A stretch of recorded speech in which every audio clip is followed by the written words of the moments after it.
actually has. Did they go to university or college? So what kind of actual formal education training did they have? Or did they go to the School of Hard Knocks? That's where they got their education from. So the next thing you want to look at is their knowledge and their experience. What kind of experience do they actually have? Have they been working in your area for only a couple of years, or have they been working it for 5 or 10 or 20 years? Have they been working in the soils and the different crops that you actually grow? Do they have actual experience with the kind of situations you're working in? And so the more knowledge and the more experience you have, the better. Just kind of going back to professional education training, you also want to look at their designations.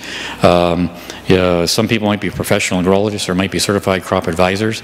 It'd be nice if they had one or both of those designations. If they don't have either one, again, that might be a bit of a red flag. Look at then, what sort of services do they offer? What things can they actually do for you? Look at what you need and what they can actually offer. And then look at their availability. Are they able to meet with you once a week, especially during May, June, and July, when you're concerned about various things, when a lot of the things are very critical and activities are very important and need to be very timely? Are they going to be available to help you with the times you need that help? Also look at their sources of information. Where do they get their information and the recommendations they're going to provide to you? Where does that actually come from? Does that come from Agriculture Canada, Alberta Agriculture and their research?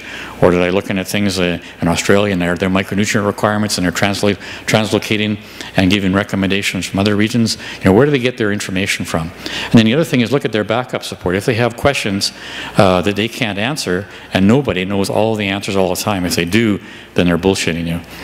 Nobody knows all the answers all the time. So if there's times where they're struggling, where do they go for backup support? If they say, well, I go to Ag Canada and people like Rob Dunn with Alberta Agriculture, and they list the people they have contact with, well, that's good. If they say my name, Ross McKenzie, I wouldn't hire those bastards because I'm far too forgetful with my Alzheimer's disease, so I wouldn't touch anybody that goes to me as backup support. Anyway, and then also look at their fees and expenses. What would it actually cost you on a per acre basis? What additional expenses might you have to pay for in terms of soil analysis or things like that? So make sure you have a good understanding, what is this actually going to cost you? And then make sure you go through a checklist. Is their education and professional training in your mind adequate? Is their knowledge and experience? This is really critical. Is that going to be adequate to help you with the crops you grow on your farm? How is their ability to answer your questions, and how are their communication skills? Is there a good rapport between you and